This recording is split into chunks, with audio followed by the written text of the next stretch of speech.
The purpose of planning is to ensure that all children enjoy a broad and balanced curriculum. They should help to promote good progress and outcomes by children. Planning, therefore, keeps you accountable for children's attainment, progress, and outcomes. In the following case study, you will learn about the planning cycle for the Early Years Learning Framework. It describes the process that early childhood educators should follow in planning, documenting, responding to, and supporting children's learning. We will then examine how to adapt this approach to being able to effectively plan for technology integration in early childhood education. The Early Years Learning Framework planning cycle consists of 5 key aspects. Each represents a significant phase in planning in early childhood education. Observation is to do with the process of gathering information, while assessing or analyzing is about questioning what learning and development is taking place to make meaning of what has been observed. Planning involves the next steps to continue supporting and learning development, while implementing is about putting the plan into action. After that, there is reflecting, which is to do with evaluating the effectiveness of the plan.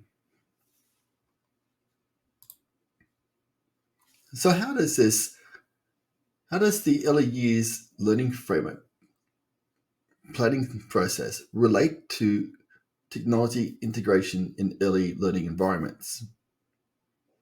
Observation is the preferred method of determining children's level of attainment in ICT capability. It can occur during ongoing activities, and you can engage in sustained shared thinking with children to further develop their capabilities. ICT capability is characterized by, in terms of routines, ICT techniques, processes, and higher order skills. These are the components that you need to observe and monitor. This process is typically informal and is where you will gather information about the response of your children continuously. Structured observations can also be conducted, and this involves the whole class to gain an overview of its progress or to observe different groups closely each week. They are very useful if you want to target your observations on particular ICT skills and techniques. Other ways of gathering evidence includes using photographic evidence, asking children to log their decision making at various key points in an activity, and even saving or printing documents at various stages of completion.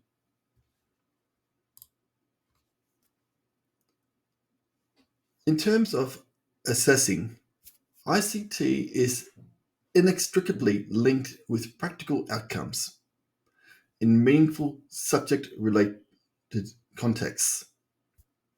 The most effective way to assess children's ICT capabilities is by giving them something useful to do and then monitoring the approaches they use when completing the task.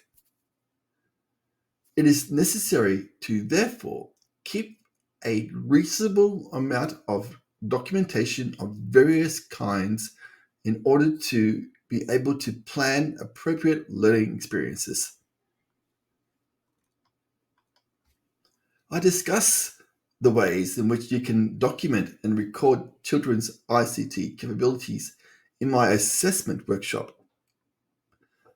But from these, you can clearly identify children's strengths and capabilities and then consider these in relation to the learning outcomes and/or assessment criteria, including the demonstration of their own learning goals in ICT use. Your end goal would be to assess whether the children could independently make the choice of using ICT to undertake some purposeful tasks. Effective planning always depends on a thorough analysis of the situation at the outset. The key is providing evidence of the process and not, not the product, as it will only provide a partial and very limited piece of evidence in relation to their ICT capabilities.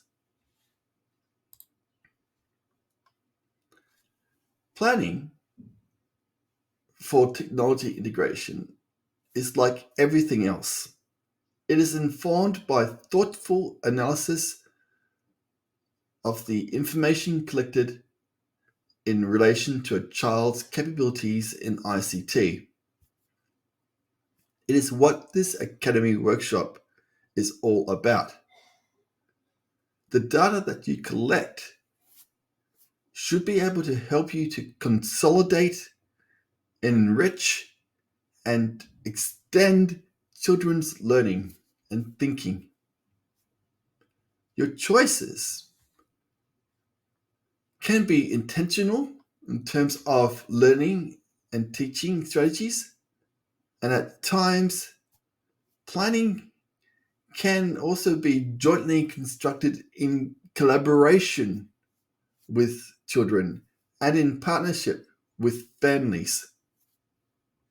You will learn more about this in relation to technology integration throughout this workshop.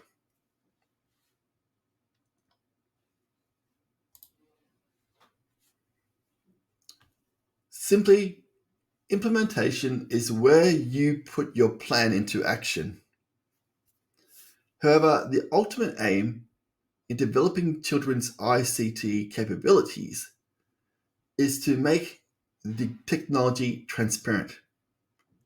The children become so focused on using ICT as a tool to achieve other outcomes that they hardly notice that they are using ICT itself. This is, in fact, the very essence of technology integration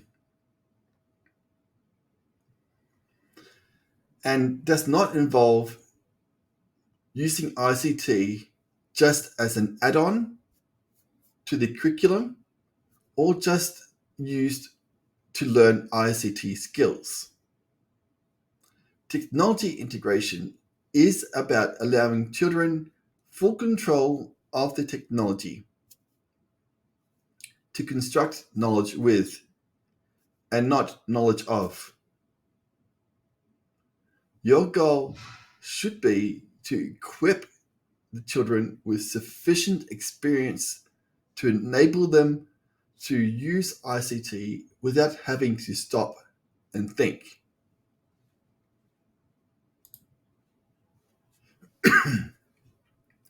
Finally, the final step of the planning cycle is about reflecting on the effectiveness of all observation, assessment, planning, and implementation that has been occurring until now. As an early childhood teacher, you are required to quickly reflect on the use of ICT in the program and its relevance to children's learning. This covers 2.6.2 of the Australian Professional Standards for Early Childhood Teachers, and this is where you are providing evidence of critical reflection can also be found in the Standard Descriptors 3.4.2. Select and or create a range of resources, including ICT, to engage in their learning. Here you need to quickly reflect and discuss the use of ICT resources with young children. And the standard descriptor 4.5.2 incorporates strategies to promote the safe and ethical use of ICT in learning and teaching. A critical reflection to the discussion of the purpose of ICT in early learning environments. All this follows up on your plans for learning and play with the integration of ICT in your early learning environment.